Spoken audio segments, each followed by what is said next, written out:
All right. Hello, everyone. Welcome to our Jill's Office Masterclass.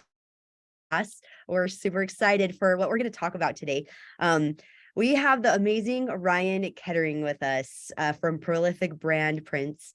And if you haven't met Ryan yet, you need to, because Ryan, you have more talent than most people I know. I mean, it's just when Ryan can literally transform the whole image of your business through their amazing branding services. And I mean, it's at a point where when I see a brand, I'm like, oh, Ryan did this. And it's not that they look the same at all, because they're all so unique, but it's just the level of quality in and the thought and the oh man, it's like opening a bag of Doritos and like you get that explosion of cheese. I mean, it just looks, you make businesses look so amazing, and which helps incredibly in their whole presence, in their marketing, and their retention of just having, that strong brand, which is what we're going to talk about today. So, but we're taking a little bit of a different angle on branding.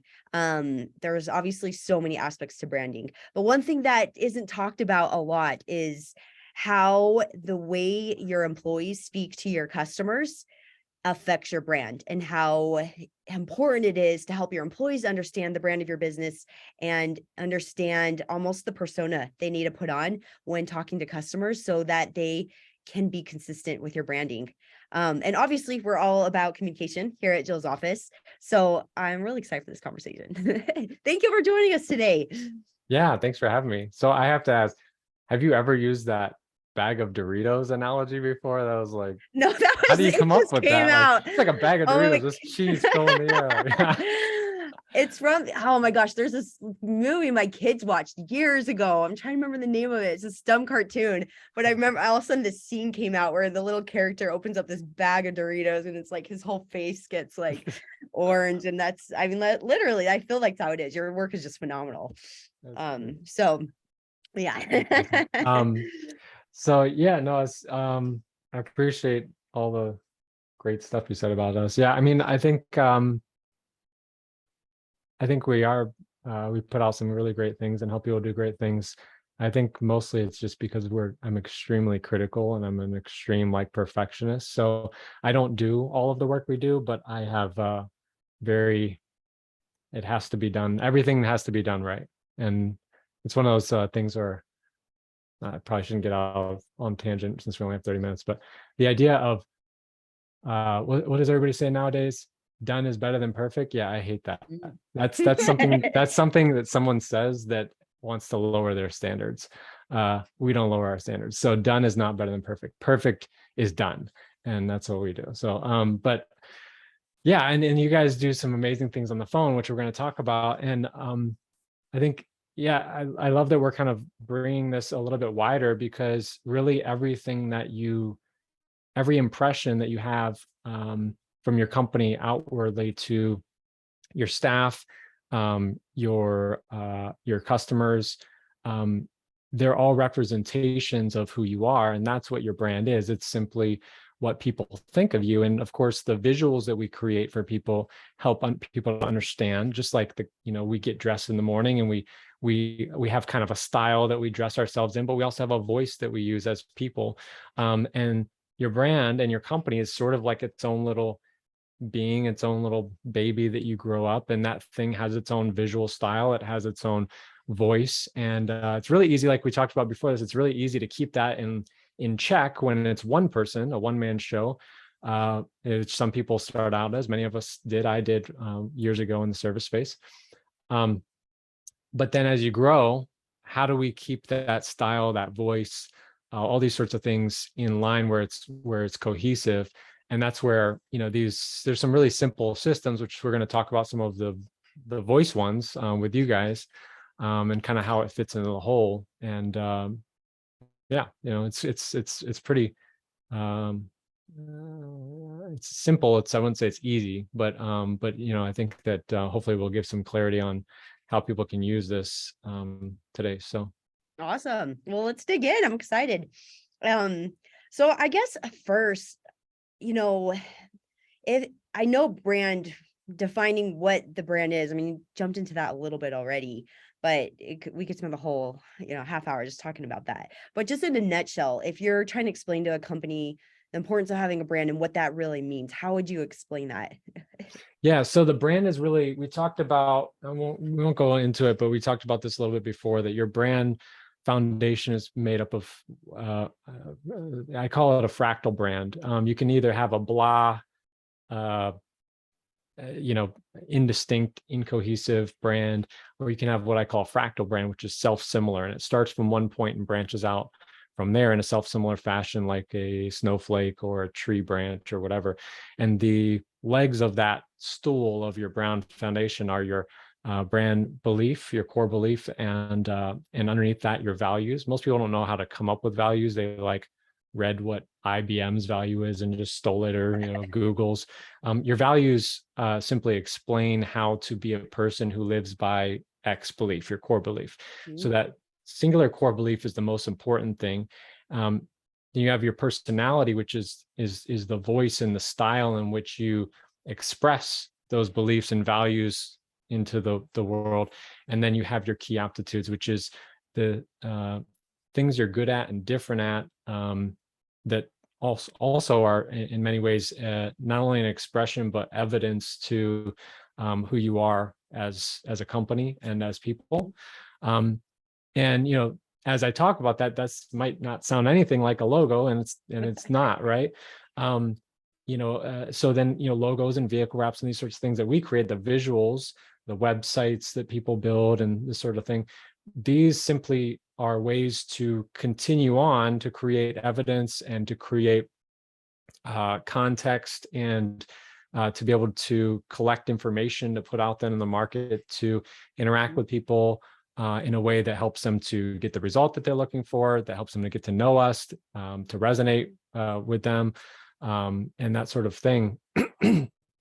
And if you're thinking about a relationship, like we're building like the wedding and the ring and stuff like that, the sexy, cool stuff that's really fun to make, but it doesn't say the relationship is good or not.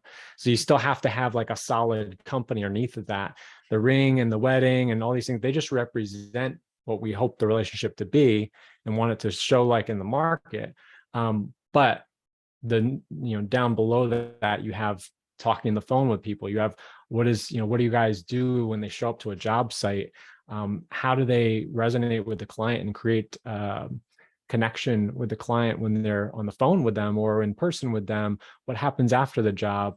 What are you doing out in the market that's further than what's happening at the house? I always tell people, like, what you write down on an invoice, right, for a customer to do, if you're not a crook, you'll deliver on what's on the invoice, but so would any other company that is not crooks, right? So That's a good point. so thinking, well, we go out and deliver what's on the invoice. Well, everyone who's not a crook does that. So the only reason in which someone would hire you again or refer you to somebody else is not written on that invoice. It has to be other stuff. And if we don't have systems around what that other stuff is and how we go about that other stuff, we're going to have a really hard time creating experiences that people enjoy, first of all, that surprise, delight, excite, involve, engage, resonate, whatever. For them to have that in the first place, to want it again, and to want to refer it. If we don't have some sort of way to go about doing that. So I'll tend to talk forever if you don't stop me. So Oh, I love that. I mean, one thing, so Nicole here is our director of culture here at Jill's office. And Nicole has done a phenomenal job at our own company, Jill's office, that then translates to all of our clients because of the way we've branded in our values, and just trying to make that such a part of, from the minute they're actually, even in the interview, explain that to them. And the minute they're onboarded and forward, we're not a normal like call center. In fact, we say we're not a call center because even the name and what we call ourselves affects like the attitude our employees have. And we get mistaken all the time when we're on calls for our clients, that they think we're the wife or, you know, the sister or the brother or whatever, because we just don't have that call center feel. You know, when you think of a call center, you think of almost like a puppy mill where it's just, you Mhm. know, you get people through, they're making the calls, they have no personality, they hate their job, and then they go home and quit, you know, 3 months later. And Mhm. it's so different at Jill's. Nicole, you want to talk a little bit about that and just how we instill that in our Yeah. employees? Yeah, Oh absolutely. man, me talking about culture is like Ryan talking about branding. We could we could talk for days. I mean, basically, I think what it comes down to is and you might have heard me say this before too, is I'm really driven to create a culture that I believe I would always come back to work at if I was hired as a Jill.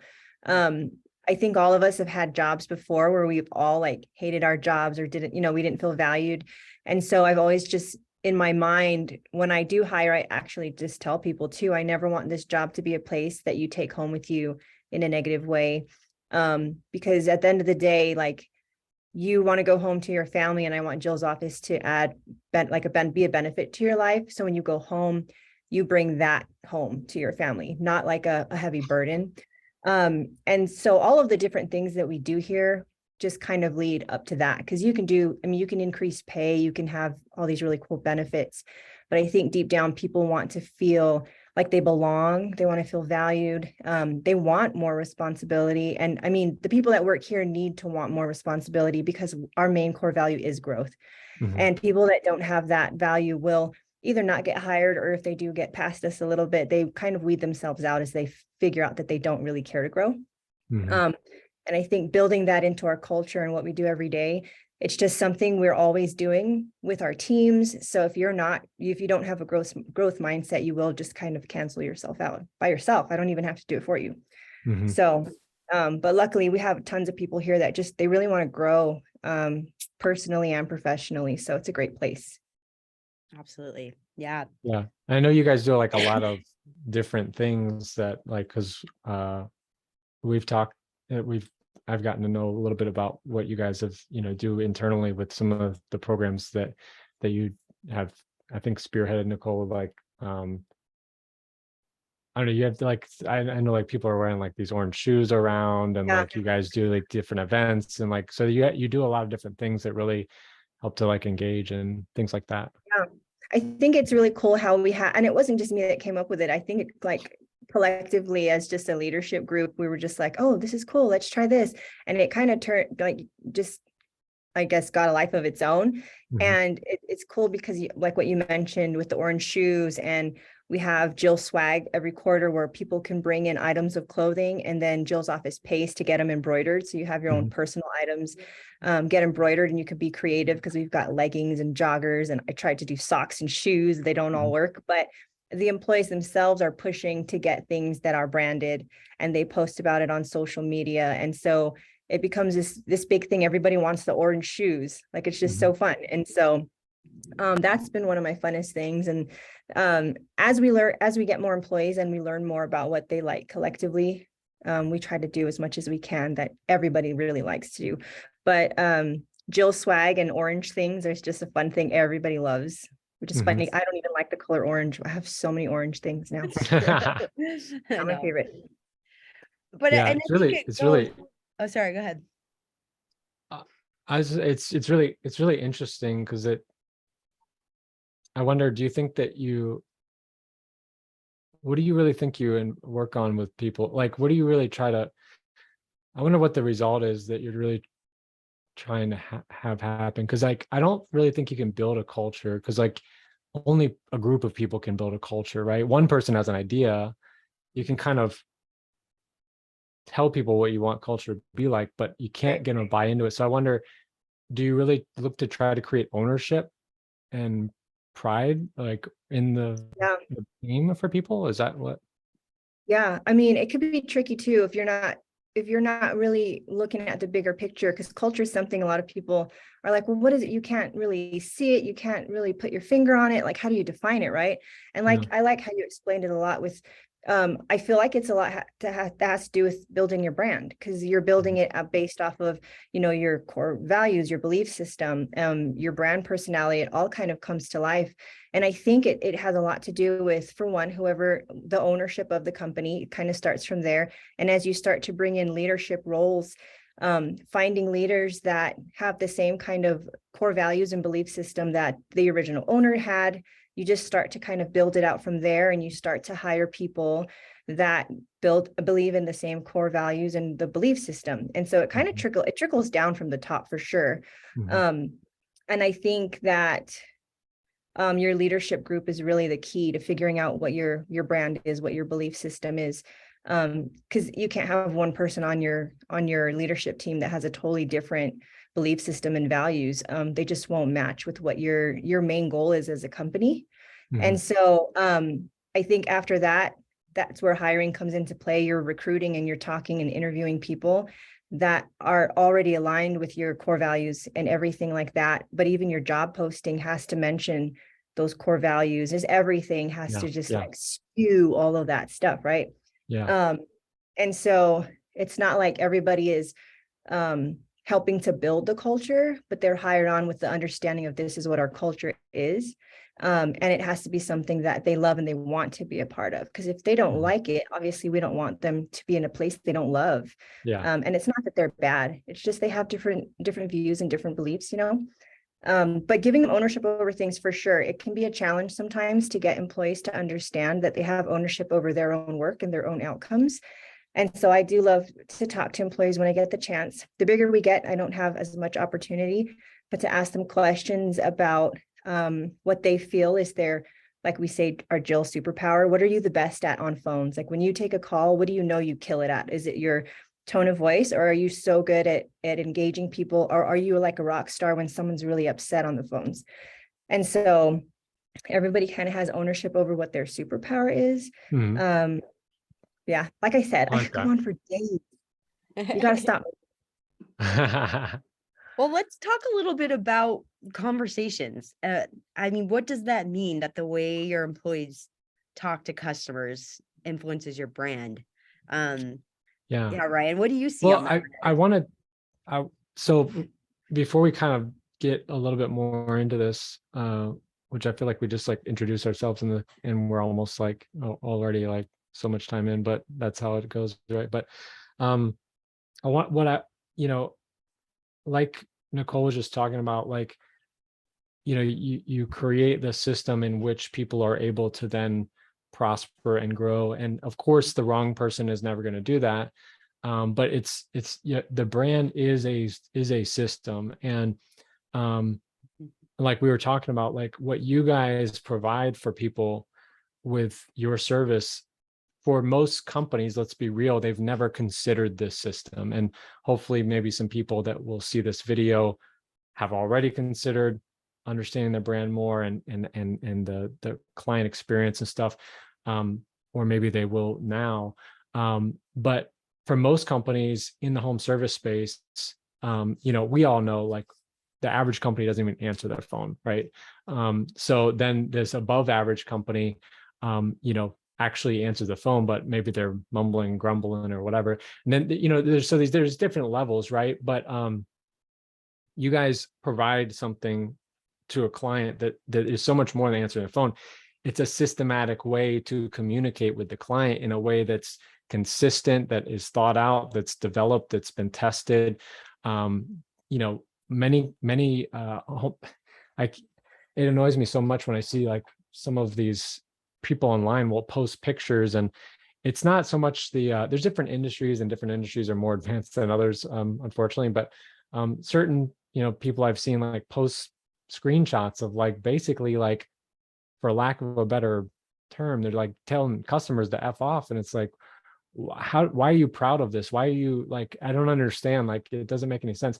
But just imagine what they're teaching their people. And so you guys create something that, of course, it's, hopefully it's not, we're not even dealing with that type of person, but it for people that are just in the middle, though, they've never considered it, they've never really thought through it, they don't have training on the phone, maybe they're not even the best communicators, right? If you're a technician, one or two people, and you're technician oriented, you might not be great at communicating. So you guys create a system or provide a system for them to be able to do that and represent them what really in the way that they kind of wish they would. Like, I'm not a good singer, but if I was able to write a song, I wouldn't sing it. I would have somebody else, but it'd still be like kind of my thing, right? So you're just like, you give them their singing voice, like, you know what I mean? So I don't know, that I forgot what we were talking about, but yeah. So but I wanted so I'd love to hear a little bit about more like how you guys kind of maybe like developed or like what kind of things do you think you do to help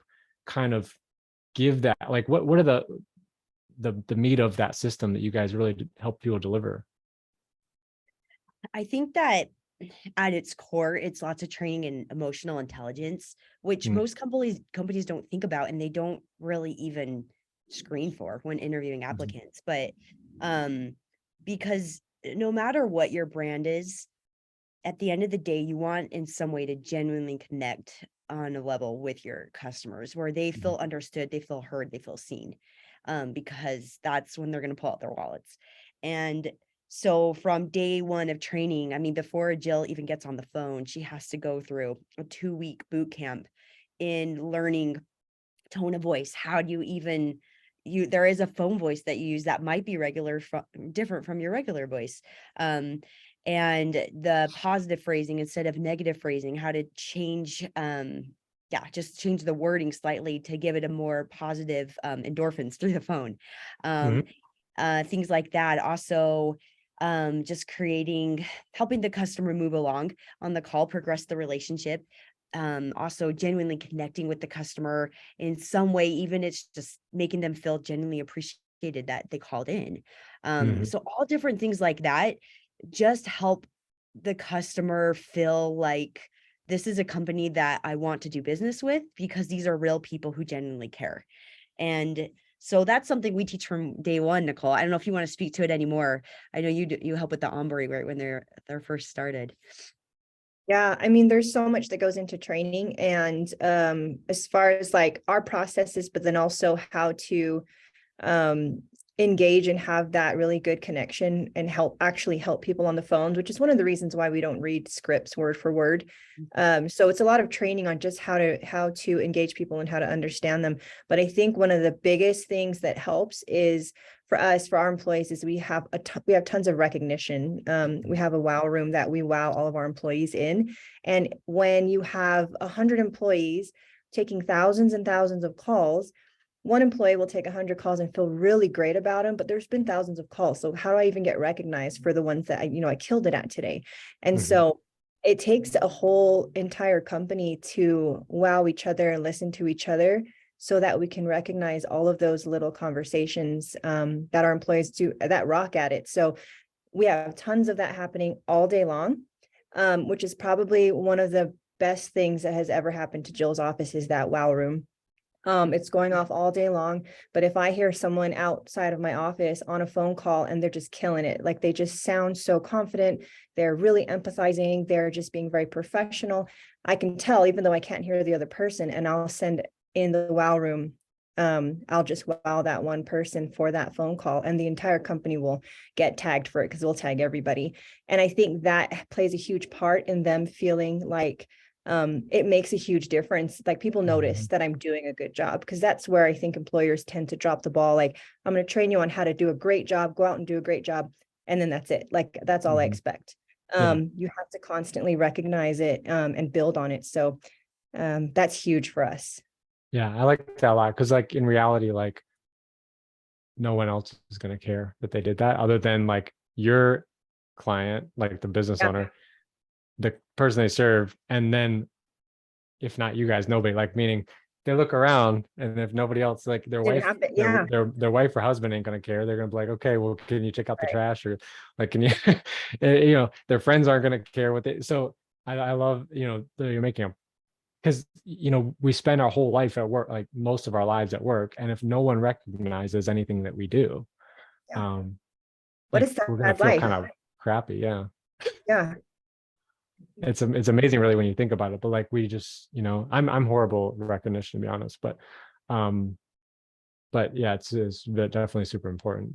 I'm always like All right, we did good. Now let's on to the next thing. Like, okay, Oh we won yeah, the I Super Bowl. think Let's when go, guys. you Come on, we're good. We're gonna train. I think when you're in like leadership roles, it gets harder because you're focusing on a lot of things and you're delegating stuff to people because you can't do as many things, right? Yeah. So I mean, a lot of times Jaden and myself and Michelle will make it a goal for the month to wow more, to pay more attention, not just make them up, but actually pay more attention. Because like even my assistant will do an amazing job. I'm like, good job, and then I'm like, oh, I should wow him because I don't think about it as often as, Yeah. managers on the floor or things like that. I'm just in this office most of the time. I So know. yeah, I'm sitting just here being really literally aware. thinking of all these people I need to wow after we get Right. off on this drive. Right. I'll So- allow you, Michelle. Yeah, I should buy back.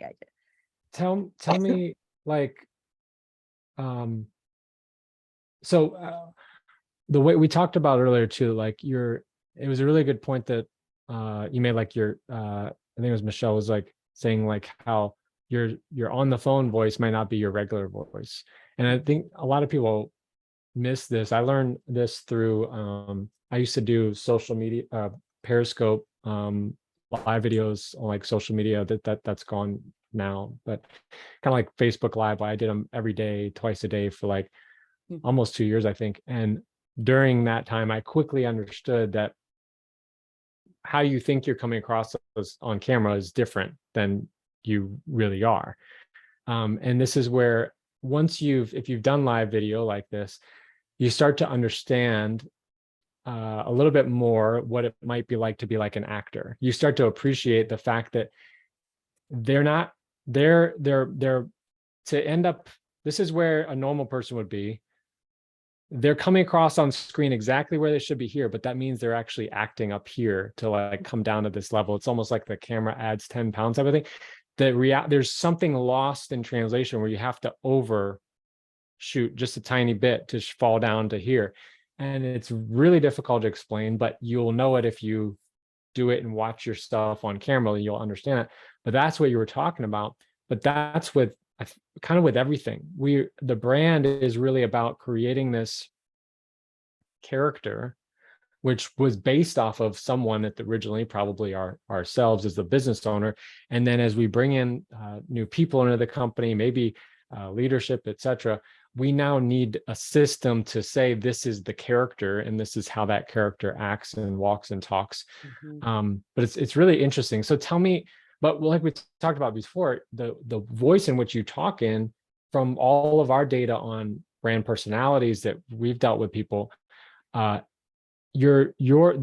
voice in which you guys take is either the perfect voice or at a minimum very appropriate for all companies, but for most companies is the exact same voice that they're addressing the market in all the time, or would intend to if they were to actually define that out. They would find that they're one of 12 brand archetypes, and more than likely what's called the everyman, which is around humility, friendliness, and authenticity. And that's the voice that most people are taking. And that's what you guys tend to take as well, which is very good for any customer service or phone person, even if your brand voice isn't like necessarily that. You might be a funny company, but no one wants to be laughing when they have a problem, so so it's a good voice all around for the phone. Tell me, I'd love to hear a little bit, like just maybe some tips for, I assume not everybody that watches this will probably be a client of yours or mine.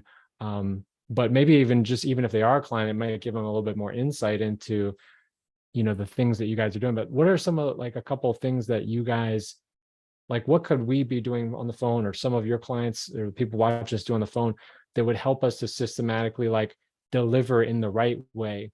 So maybe we don't have the experience of like, I have to be here to be here. Like, what are a couple of the kind of the key things that we should know? Yeah, that's a great question. I think one of the first ones is, when there's certain body language and everything that gets translated in person, but over the phone, you don't have that. And so just like you're saying, you do have to take it almost even higher to get that connection. But one thing that you can almost see on a call is a smile. It can be heard in a voice. So we literally give our Jills a mirror to put next to their desks to Nice. remember to smile on the call. Because I mean, Nicole has a company called Lavender Lush. So I'm sitting it's the exact same tone. So if I say, hello, thank you for calling Lavender Lush. How can I help you today?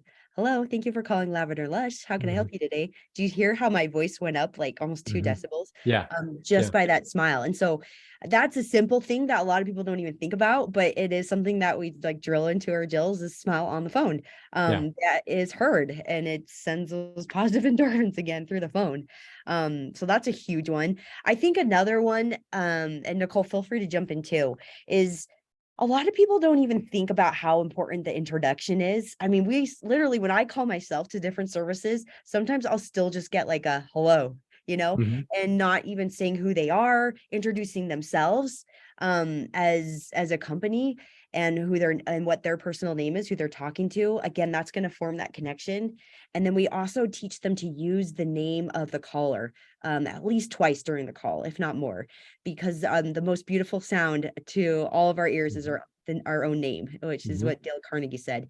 And so using their name on the phone, it again helps create that connection and the authenticity that you were talking about to really personalize that. Do you have anything to add to that, Nicole? Oh man, like when you mention our cleaning company, the first thing I think of is just today, my office person was like, we got a job because the lady was like, well, you're more expensive than other companies, but really you're the only one that answered the phone and like got back to me. I'm like, if you're getting your phones answered, like that's the first step. Yeah. Like, you're Very killing. true. Because, I mean, that oh my sends a God, message right there in your brand. you can't even communicate anything if you can't even talk to them. So, I mean, that's huge. But like you said, I've called other service companies for my own personal, for my home, and the hello kills me. Like that tells me that they're sending their business phones to their personal phones, and they can't tell the difference. And so they're just saying hello, and then you're confused as a consumer right off the bat. That's just like a huge thing. Like I'm so confused. Like, is this a company? Is it not? And then they sometimes will change their tone and sound like, oh my gosh, I'm so sorry. Or they'll just continue with the, oh yeah, we're a cleaning company, we can help you. But yeah, answering first for sure. Like, oh, good, I caught you on your lunch break from your real job. Like, Yeah, but then having we like to help our employees to come up with their own wow phrases. Like, what is something you're comfortable saying, and giving them examples, like affirming, like just verifying what they're calling in for. Absolutely, my pleasure. Just different things you feel comfortable with. And then it sticks with you, your own phrase and what you're comfortable with saying, and it becomes a part of your conversation. So every employee has their own unique one for them, but but teaching them how to have that initial answer, and making sure it just goes off like, I'm here to help you 100%. Like, that's what I'm here for, is kind of what sets the tone for the conversation. Yeah, I agree with that. And also not sounding distracted on the phone. That's another big one when I call other services that don't have like a dedicated person that's been trained in how to answer the phones, is you can tell how distracted they are, and you almost feel like you're inconvenience them by calling, which is not the message you want to give. But going with your wow, we call them wow statements. But we teach the Jills, it's almost like a sandwich that you want to make sure you have at least one at the beginning of the call to just make them feel good and that they made the right choice, validate that they called the right place, and that we're so excited to help them, and whatever their individual phrasing is to get that across. And then at the end of the call, make that again, that's reiterated of how grateful you are that they called in, even if you couldn't help them, and just, make them feel good about your company. That it does a lot. A wow sandwich. A wow sandwich. There you go. I feel like there's like a t-shirt or a poster idea come on here. No, that's awesome. I love it. Yeah, you're like, I want to like point out the value of all of this as well. Like, if you seem more professional, if you seem more likable, if you seem more interested, if you seem more helpful, if you answer your phone, if you have the appearances of a professional brand, like, people expect to pay more for that stuff.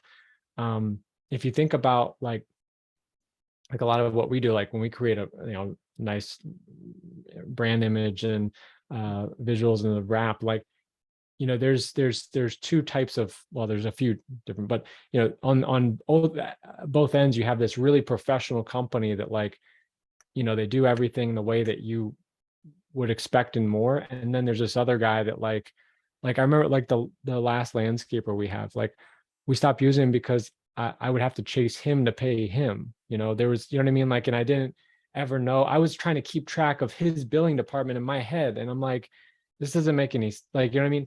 And when we get short change, we expect to pay less for that type of thing. Like the guy who we don't know if their truck's going to break down or if they're going to show up the day they said, or, you can always get a lower price, but we also know what that means. It's not a lower price for the same thing, and everyone knows that, right? And yeah, I mean, that's what people don't realize. I think a lot of times is like they might be burnt out. They're answering in their own phones. They're in their truck trying to manage your own messages on Yelp and Facebook, and their technicians, they can't get to, they're multiplying bad habits and bad, posture within their business. And if they step back, they could, and try to look at it more like sort of scripting this engagement, this play, this, communication as a whole. They could work on these different components and charge a lot more money, and then they won't be stressed out. They won't be inconvenienced by calls and stuff like that. It's like when I've heard people that are like, oh yeah, I did this marketing thing and yeah, it brought in a lot of work. I'm like, yeah, so you guys still doing that? And they're like, oh no, we just got so much work we couldn't handle it. So we only did it that one time. I'm like, so what was really the point of the marketing? Like, you didn't want to get work from it, or like you're planning to get like not a lot of work? Like, why would you do it in the first place? So we build our businesses in a certain way, and we go on and we start to get stressed out and overwhelmed. And instead of fixing it, we just keep compounding the problem, right? So if you get too much work and you have problems, you don't stop marketing. You did something right, so you need to change something, like maybe raise your prices. Now you can control the amount of work while you get better clients, and you can keep marketing and spreading out in the market. So, yeah, I think that you guys provide this awesome service for people, that they could essentially stop compounding bad stuff and start promoting, like, compounding good things, Absolutely. Yeah, no, very true. Very true. And Nicole, we were talking a little bit about the other day too, about even helping to create some basic scripting for your technicians when they show up at the home, right? Of Yeah. how to talk. And because again, you think employees just know this stuff, but they don't always know this stuff about how to be a human and how to engage and have that customer service with whatever hat they're wearing in your business. So making sure that you do some training with them. You want to speak to a little more of that? Yeah, for sure. I mean, I feel like building out processes for everything in your business is the number one way that you can grow and multiply. And I will be the first person to admit that my brain doesn't naturally move that direction. Like, I'm sure Ryan and our brains are complete opposites. Like, processes make me feel trapped. Just mentally, that's how I am. But I understand it and I know that it is important. So I make myself do it. And I think that's the biggest thing. You don't have to be the person that just is naturally inclined to build processes, but you need to understand that they're important. And if you can't do it, find somebody else that will do it for you. And so as I started building the cleaning company, I was like, oh, there's so much in this company I can't do, but I can see the full vision. And so I continue to just hire people that will just do all the things that I can't do or don't want to do. So what we've been working on is, I mean, we have so many processes, but getting down to the actual processes of what do our technicians do when they arrive to a home. I had to try to explain that to one of my leads because she didn't understand, like, I don't know how to write that down. I just do what I do every day. I walk in and I said, imagine you have a new person with you. They get out of the car and they look at you and say, well, what now? You need to document exactly what to do. How do you go up to the door? What do you do when you get to the door? Everything. When you walk into the house, what's the first thing that you do? And when you greet the client, if they're home, what is the first thing that you say? And based off their response, what do you say after that? And it doesn't have to be, word for word. It can be your own personality, but the message itself needs to be consistent across everybody in the entire company. And that way, if a client says, you guys told me this, I can say, absolutely not. We never say those things. We might say it in a different way, but we never say X, Y, Z. That's not built into our process. And so it is very important. some of our employees have humor and some aren't very humorous. They're very meticulous and process oriented. So the words will come out different, but the message has to be the same. Mhm. So Love that. Yeah. I mean, I when you think- look at, oh, sorry, go ahead. I'm probably much like you in that I don't like systems at all. oh, maybe we What are I the same do then. is I The build, creative. I try to Sorry. build, but what I try to do is like build like something that I don't have to manage that's a system. And then yeah. So like my designer, like some of the designers that we work with, they're by personality, they tend to be much more liking process and so forth. So I'm like, let me know if I'm unorganized or like for you or whatever. And they're like, oh no, you're like the most organized person. I'm thinking, are you sure that you've like know me at all? But what I do is I build like one thing, but I'm not good at like the ongoing stuff.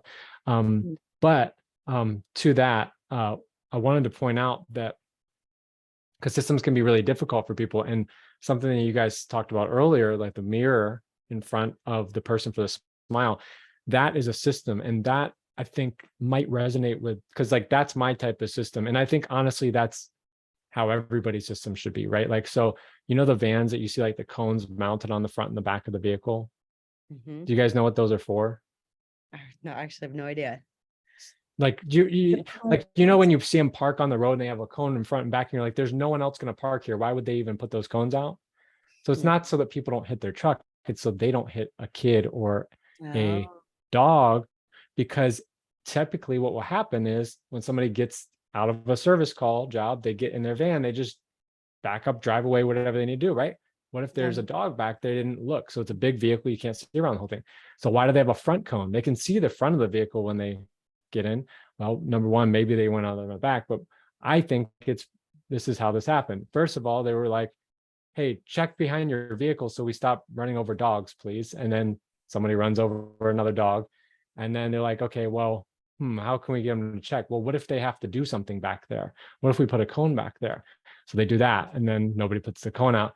They're like, well, what if we mount the cones on the front and the back of the vehicle while they're driving? So when they get out, they can't not walk past this orange cone. So your mirror is the orange cone, right? Like you can tell somebody to smile, but throughout their day, they're going to forget. So having the cue, you're essentially creating a habit, because now you have a visual cue. And I do think there's value in writing out the whole system. The problem is that people will document an entire system with words or video or text, and they'll give it to somebody and say, here you go. You documented what you did. You didn't make a system. And a lot of people miss that. They think that if I just document what I did and give it to somebody else, that that all of a sudden they'll be me. And then they get frustrated when they're not. But it's actually more this is why there's 3 levels of knowing something: knowing the information, being able to do the information, and being able to teach the information. Because being able to teach the information is different and takes more work than doing it yourself, because you have habits and ways of seeing the world and interacting with the world in a different way than someone else. So when you give it to somebody else, you have to create more context and simpler even than you would do it.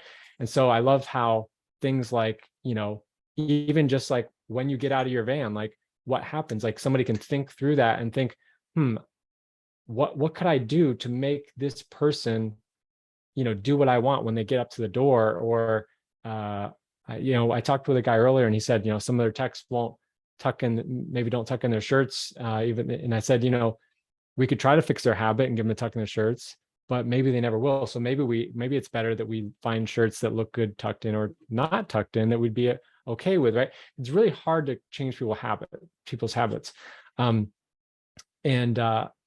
yeah, but I love how you guys do that